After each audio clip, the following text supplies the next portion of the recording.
She was 8 months pregnant when she ran straight into the parking lot of a roadside diner and collapsed against the nearest motorcycle, begging the man standing beside it to save her life. Her hands were shaking, her face streaked with tears, her breath coming in desperate gasps that made her whole body tremble.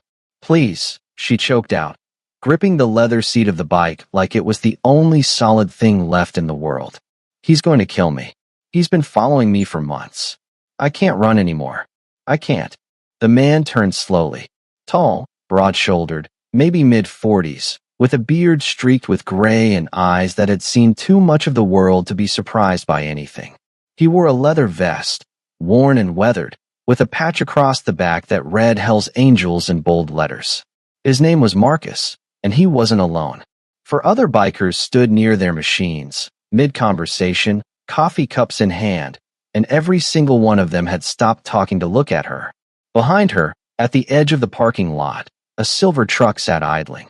Engine rumbling low, windows tinted so dark you couldn't see inside, but you could feel someone watching. The air felt heavy, dangerous, like the moment before a storm breaks. You need to understand something right now. This wasn't a random cry for help. This wasn't some dramatic overreaction or a misunderstanding that could be talked through. This was a woman 8 months pregnant, terrified out of her mind, running from a man who had been hunting her like prey for longer than anyone should have to endure. And if Marcus and his brothers hadn't been standing in that parking lot on that specific afternoon, this story would have ended in a way that no one should ever have to imagine. Let me take you back to the beginning. Her name was Sophie Grant, 28 years old, living in a modest one-bedroom apartment in a quiet neighborhood just outside Sacramento, California. She worked as a receptionist at a dental office, the kind of job where you smiled at patients, answered phones, scheduled appointments, and went home at the end of the day without much drama. She liked her routine. She liked her life. It was simple, predictable, safe. She had friends, a decent relationship with her family, and a habit of reading mystery novels before bed. Normal life. Normal routine. Until the day she met him. His name was Ian Cross, 35 years old, clean-cut, well-dressed, the kind of guy who looked like he had his life together. Charming in that smooth, practiced way that makes you feel special without quite knowing why. They met at a coffee shop on a Tuesday morning. Sophie was running late for work, fumbling with her wallet at the counter, and Ian stepped up behind her and offered to pay for her drink. "You look like you're having a rough morning," he'd said with a smile that seemed genuine. "Let me help."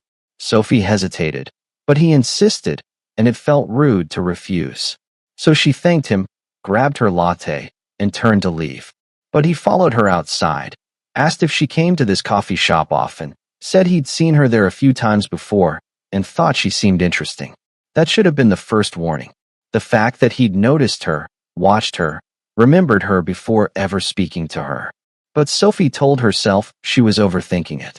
Told herself he was just being friendly. So when he asked for her number, she gave it to him. They texted for a few days.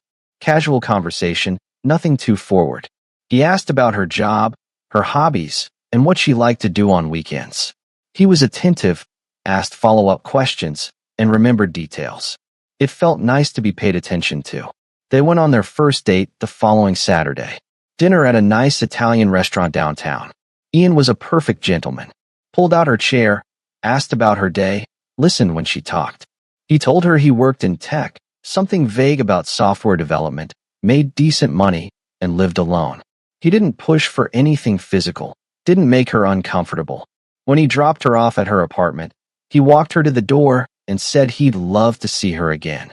Sophie said yes. The second date was a movie. The third was a walk along the river. Everything seemed fine, normal even, until the fourth date.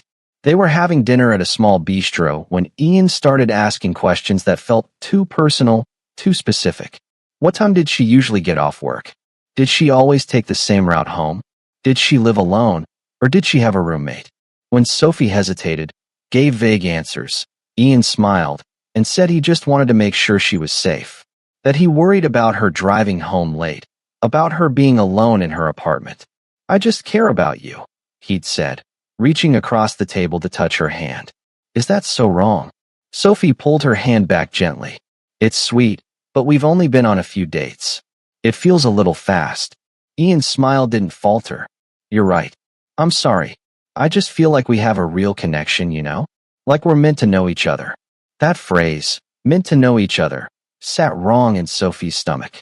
But she told herself she was being paranoid. That he was just enthusiastic, maybe a little socially awkward. So she smiled, changed the subject, and tried to enjoy the rest of the evening. But when Ian dropped her off that night, he didn't just walk her to the door. He stood there, lingering, asking if he could come inside for a drink. Sophie said no, that she was tired, that she'd see him another time. Ian's smile tightened. You sure? I feel like you've been distant tonight. I'm just tired, Sophie repeated.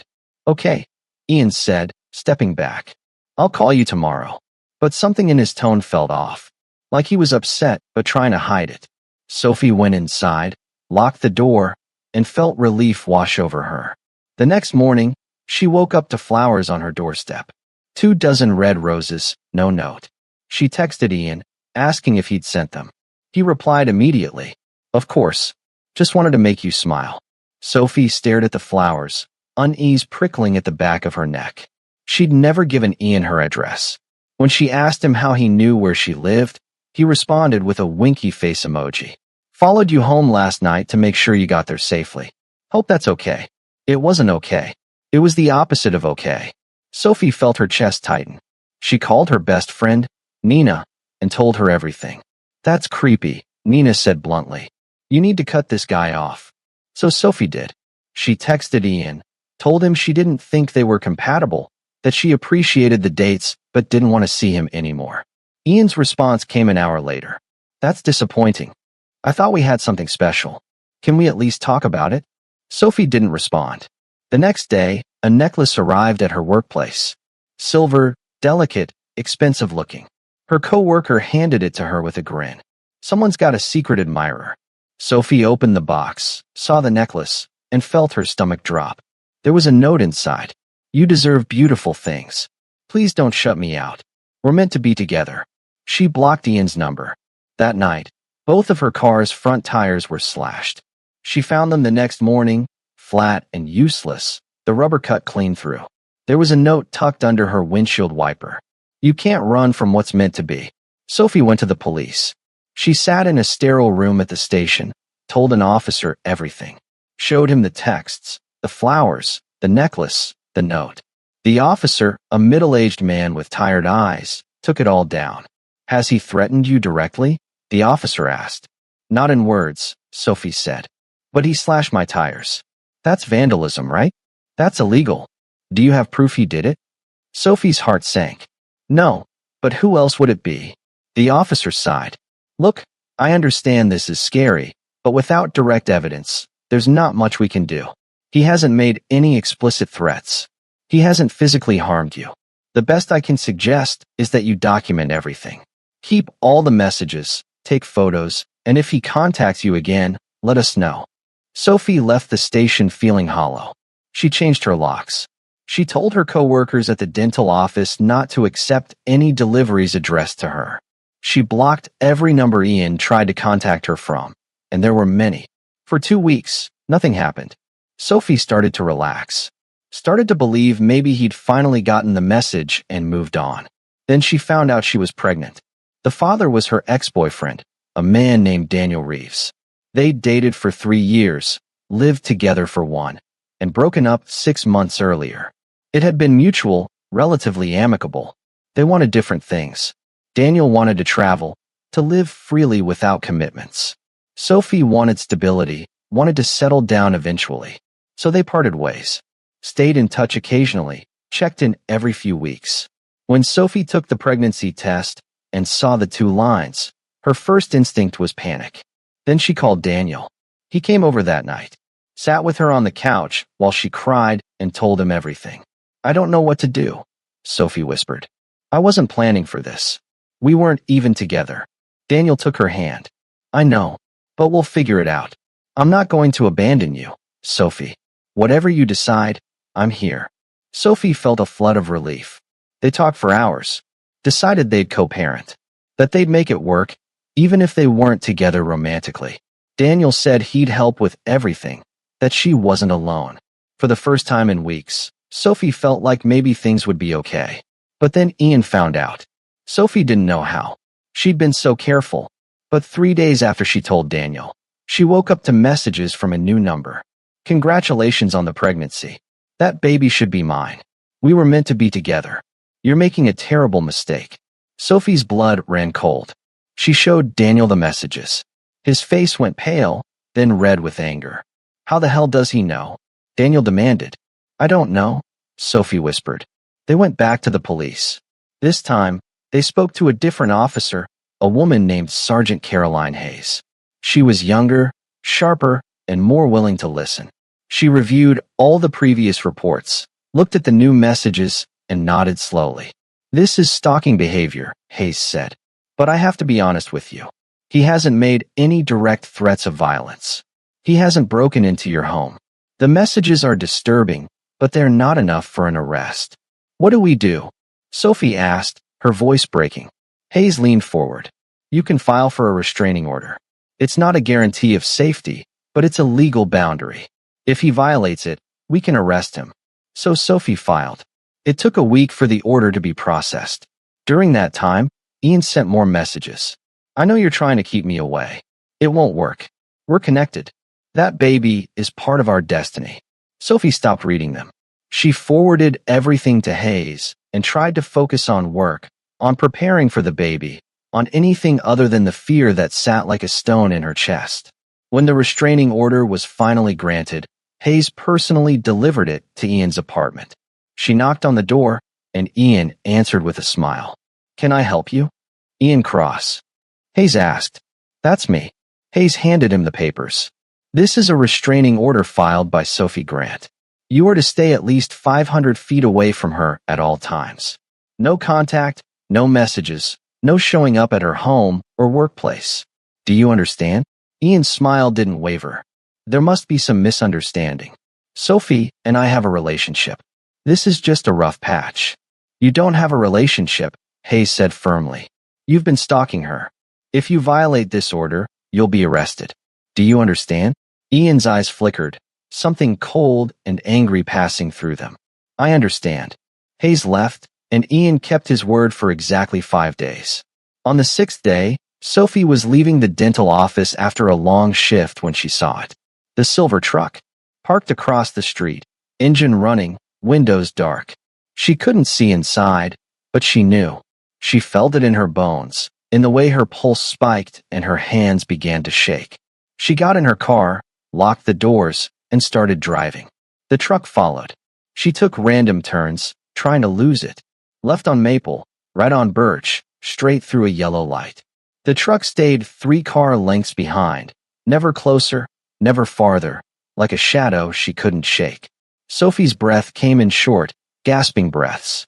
She pulled into a gas station, thinking maybe if she stopped somewhere public, somewhere with cameras, he'd leave. The truck pulled in behind her. She didn't get out. She sat there, hands gripping the steering wheel, and called Daniel. He's following me, she said, her voice high and shaking. Right now? I'm at the Shell station on Maplewood. Stay there, Daniel said. I'm coming. Don't get out of the car. 10 minutes felt like an hour. Sophie watched the truck in her rearview mirror, waiting for the door to open, for Ian to step out. But he didn't. He just sat there, watching. When Daniel finally arrived, pulling up beside her car, the truck's engine roared to life. It backed out of the lot and disappeared down the street. Daniel jumped out, ran to Sophie's car. She unlocked the door, and he pulled her into his arms. It's okay, he said. He's gone. But Sophie was shaking so hard she couldn't speak. They went to the police station, filed another report, showed them the text messages, told them about the truck. Hayes listened, took notes, but her expression was grim. He's being careful, Hayes said, staying just far enough away that he's not technically violating the restraining order. Following someone isn't illegal if he's on public roads. So what do we do? Daniel demanded. He's terrorizing her. I know, Hayes said, and I'm sorry, but unless he makes direct contact or threatens her, my hands are tied. Sophie felt something break inside her. The system that was supposed to protect her wasn't working. Ian knew it. He was playing a game, staying just inside the lines, and there was nothing anyone could do.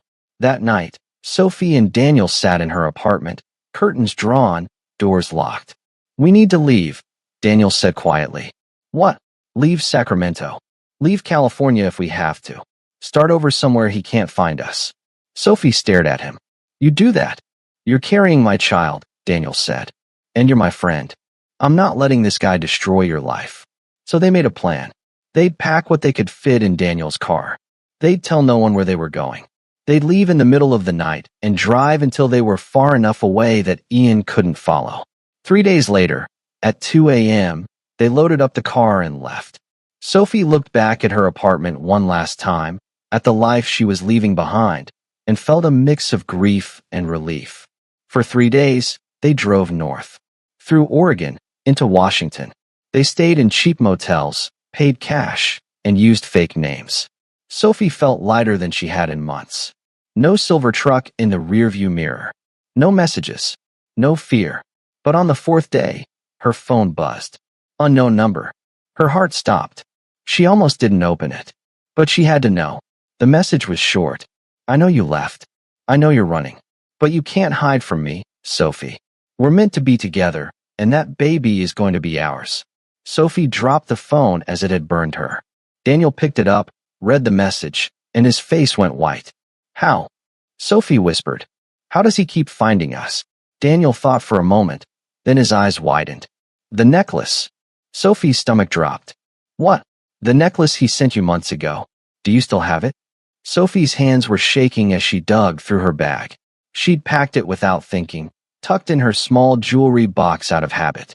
Daniel took it from her, examined it closely, then pried open the small pendant. Inside, barely visible, was a tracker, smaller than a dime, transmitting her location every single minute of every single day. Sophie felt like she was going to be sick. "He's been following us the whole time," Daniel said quietly. He walked outside, threw the necklace into a nearby river, and came back with a grim expression. "We drive harder. We change direction constantly. We lose him." So they did. For 2 weeks, they zigzagged across the Pacific Northwest. No pattern, no destination, just distance. And for 2 weeks, there were no messages. No signs. Sophie started to believe maybe, finally, they'd lost him. But you don't lose men like Ian Cross. Not when they've decided you belong to them. Sophie was 8 months pregnant when Daniel pulled off Highway 101 into a small town called Brookdale. It was late afternoon, and they both needed a break. Daniel needed coffee. Sophie needed to stretch her legs, to walk off the ache in her lower back that had been building for hours. The diner was called Betty's, a classic roadside spot with faded paint and a neon sign that flickered. The parking lot was mostly empty except for a row of motorcycles lined up near the entrance. 5 of them, chrome gleaming in the afternoon sun, leather saddlebags hanging off the sides. Hell's Angels. Sophie recognized the patches on the bikes. She'd seen them before, heard the stories, the reputation.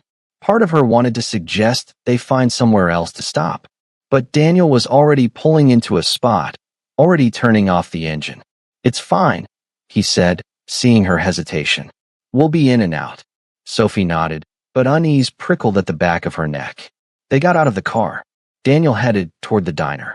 Sophie followed, one hand on her belly, feeling the baby kick. And then she saw him, Ian, standing at the far end of the parking lot beside the silver truck. Just standing there, hands in his pockets, watching her with that same calm expression he always had. Like he had all the time in the world. Like this was inevitable. Sophie's heart slammed against her ribs so hard it hurt. She grabbed Daniel's arm. "He's here." Daniel turned, followed her gaze, and his face went pale. "Get back in the car," he said, his voice tight. But Ian was already moving, walking toward them with slow, deliberate steps. Daniel stepped in front of Sophie, hands up. "Stay back," Daniel shouted. "I'm calling the cops right now." Ian didn't stop.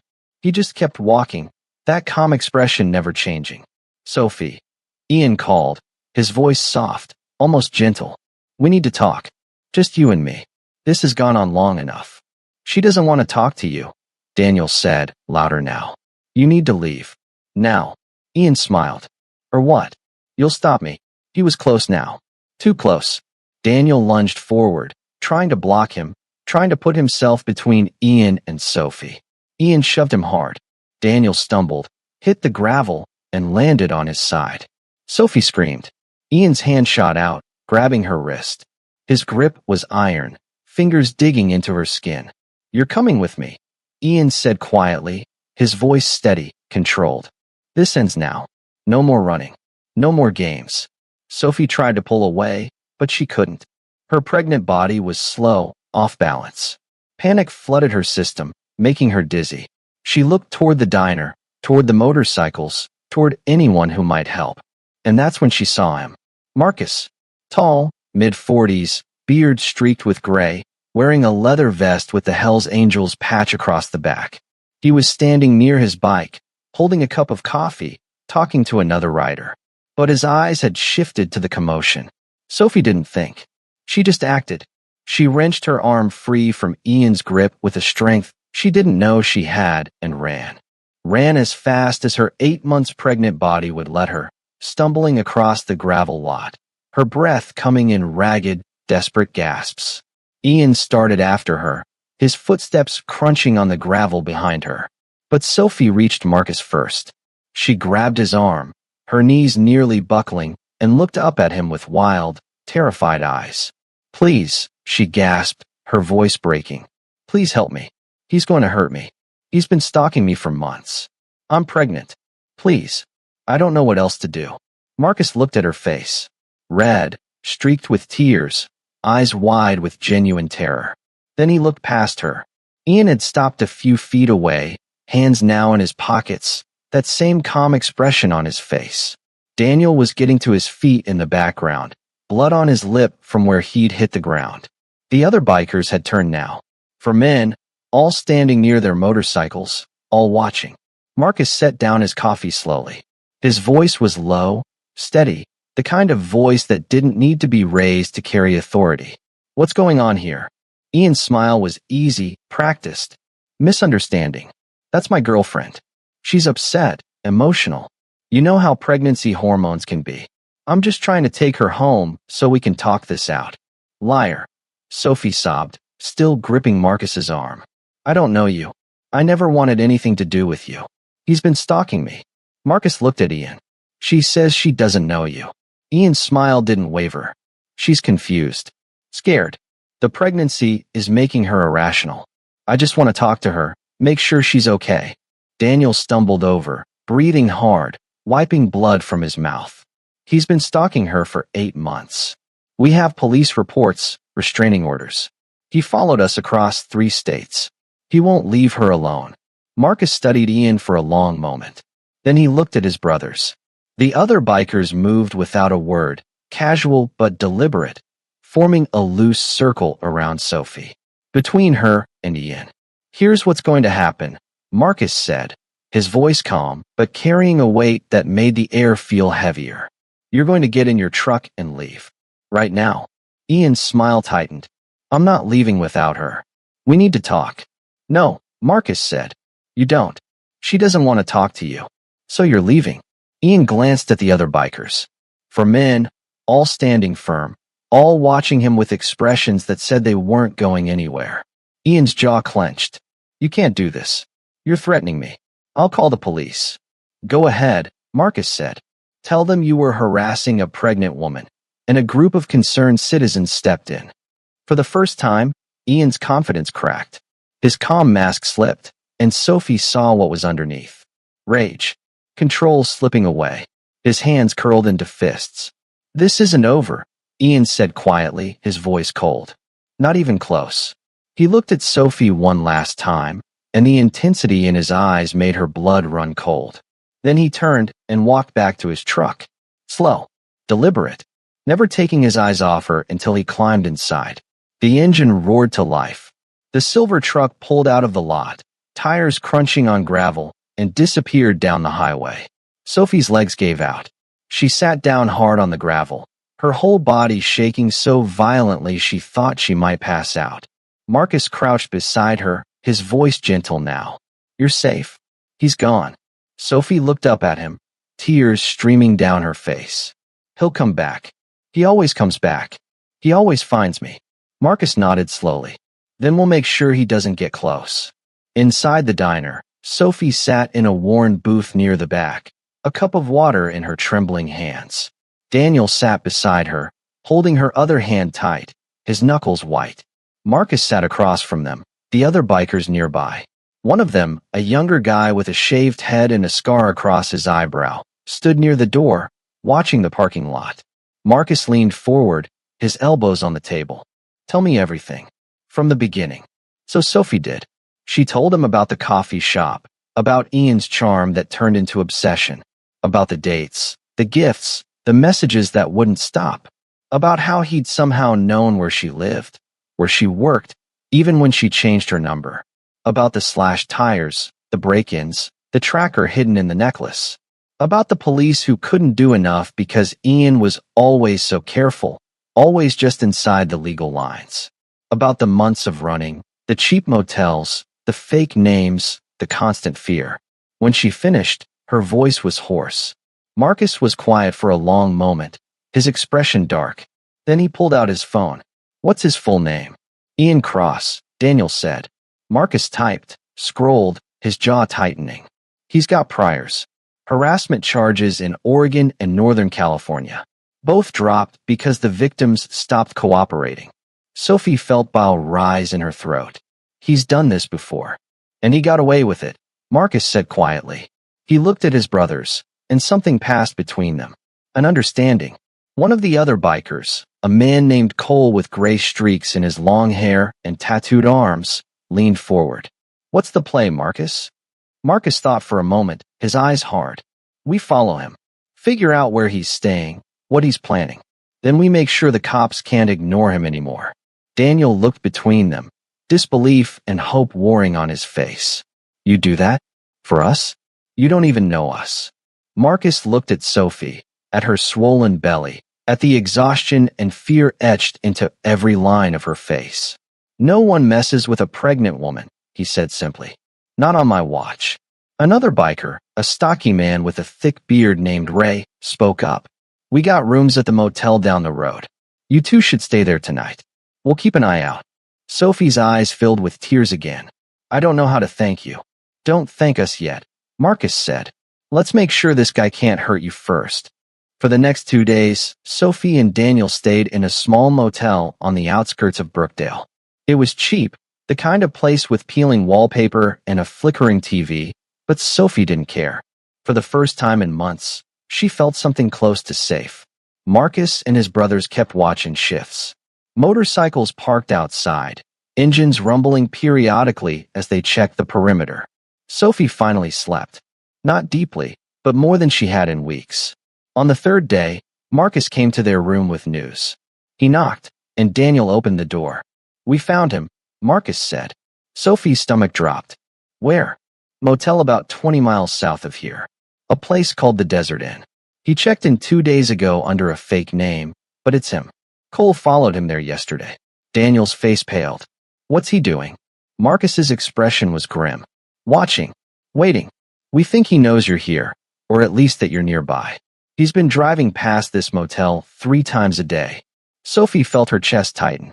So what do we do? Marcus pulled out a folder, set it on the small table. Inside were printed photos. Timestamps. Locations. We build a case the cops can't ignore, Marcus said. Photos, evidence, a timeline. Then we hand it to them on a silver platter. Cole had been following Ian since they found him. Took photos every time Ian left his motel.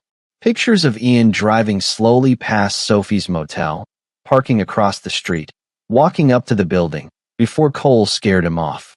He's escalating, Marcus said, flipping through the photos. And that's actually good for us. The more he does, the more evidence we have. Sophie stared at the photos.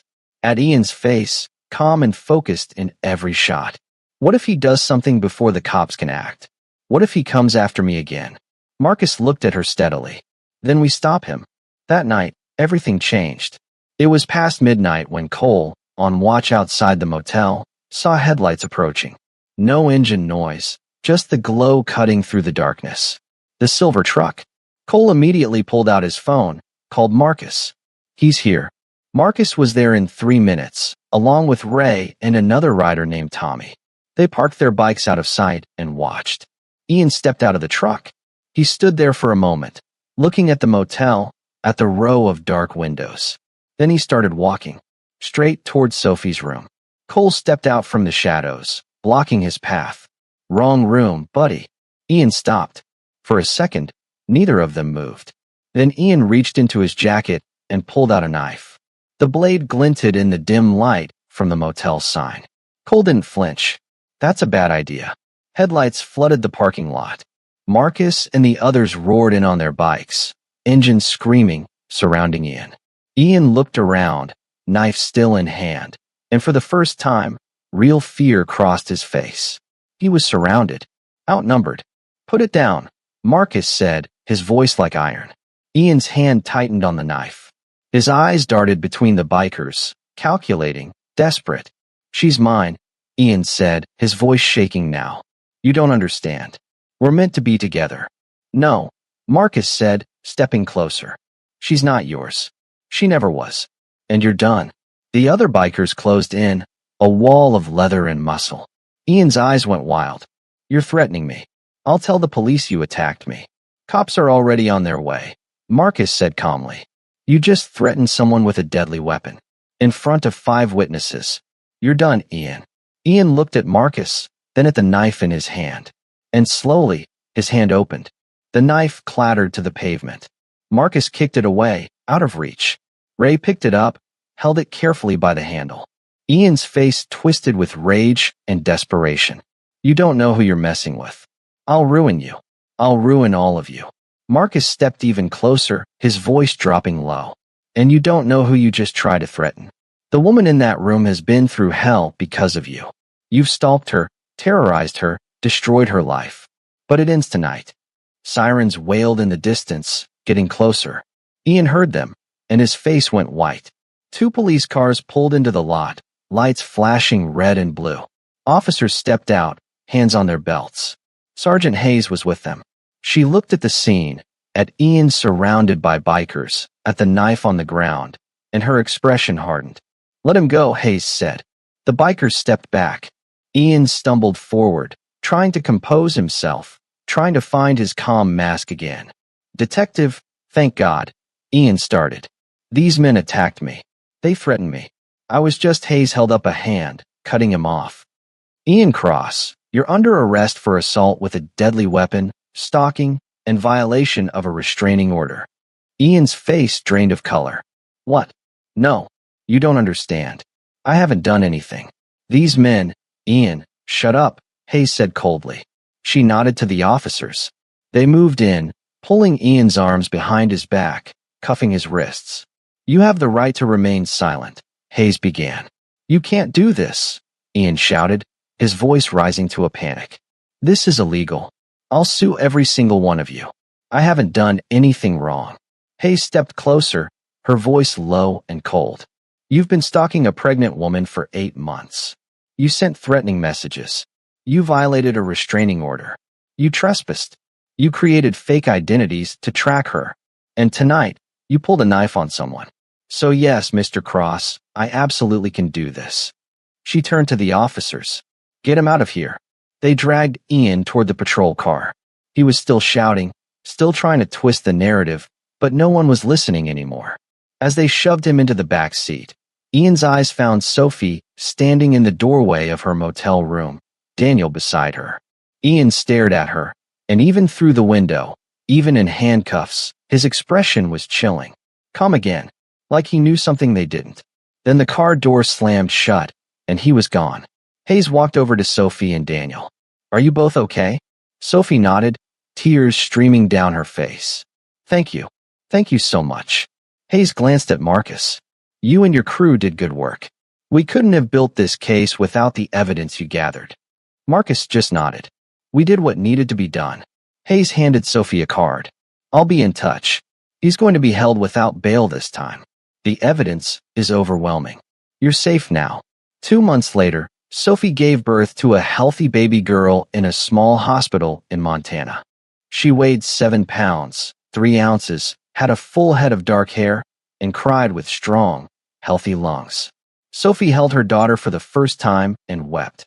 Not from fear this time, but from relief. From joy. From the overwhelming realization that she was finally, truly safe. She named her Grace.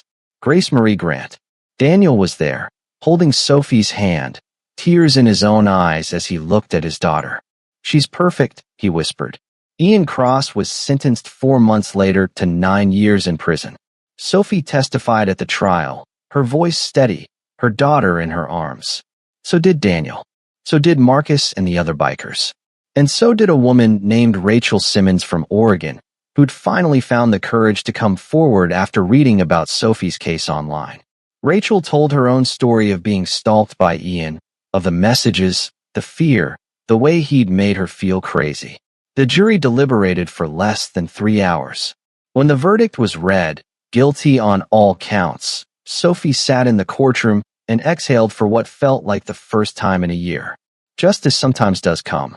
It just takes people willing to fight for it. 6 months after Grace was born, Sophie and Daniel drove back to Brookdale.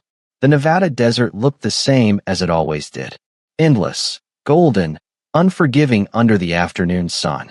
But Sophie wasn't the same person who'd stumbled into that parking lot, terrified and alone. They pulled into the gravel lot outside the diner. The motorcycles were there, lined up like soldiers. And standing near the open garage door beside the diner, wiping grease from his hands, was Marcus. He looked up when he heard the car, and a slight smile crossed his face. "Didn't think we'd see you again," Marcus said as Sophie stepped out, Grace in her arms. "I had to come back," Sophie said. "I owed you more than just a thank you."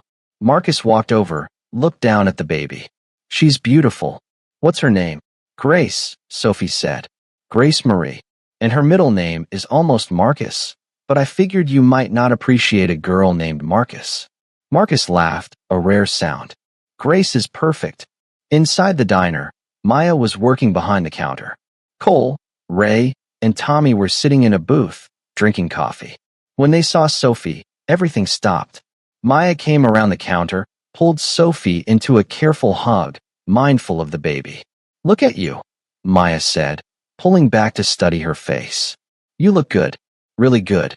"I feel better," Sophie said. Most days. Most days are enough," Maya said softly. They sat together in the diner, Sophie telling them about Montana, about Grace, about therapy, and how hard it was at first, but how it was helping. About how she still checked her phone sometimes, still looked over her shoulder in parking lots, but how it was getting quieter. "It takes time," Marcus said. "But you're doing the work. That's what matters." Sophie looked around at these people, these strangers who'd become her protectors, her proof that good people still existed in the world. "I don't know how to repay you," Sophie said quietly. "You gave me my life back." Marcus shook his head. "No, you took it back. We just stood with you while you did." Before they left, Sophie pulled something from her bag. An envelope. Inside was a check and a letter. "I can't pay you what you really deserve," Sophie said. "But I wanted to give you something." Marcus didn't open it. "We don't need payment." "I know," Sophie said, "but I need to give it. Please." Marcus took the envelope, nodded once. "Thank you." As Sophie and Daniel drove away, Grace sleeping peacefully in the back seat, Sophie looked in the rearview mirror. Marcus and the others stood in the parking lot, watching them go. Not with sadness, with pride. Sophie turned back to the road ahead. The highway stretched out in front of her, wide and open and full of possibility. And for the first time in over a year, she wasn't afraid of what came next. Here's the thing about stories like this. They happen every day. Women like Sophie, men too, people who are followed, harassed, stalked, made to feel like they're losing their minds. Most of the time, they face it alone. But they don't have to. There are people like Marcus, like Cole, like Maya, Ray, and Tommy. People who see someone in trouble and refuse to look away. Sometimes they wear leather and ride motorcycles. Sometimes they're teachers, neighbors, co-workers, friends. Sometimes they're strangers who just happen to be in the right place at the right moment. But they all have one thing in common. They believe no one should have to fight alone. If this story touched you, don't leave quietly. Let me know in the comments where you are watching from. What city, what country? Because these stories connect us across oceans and borders and languages. They remind us that we all believe the same thing. That justice matters. That protection matters. That standing up for someone who can't stand up for themselves, that matters most of all. You are not alone. None of us is. And together, we are stronger than any fear.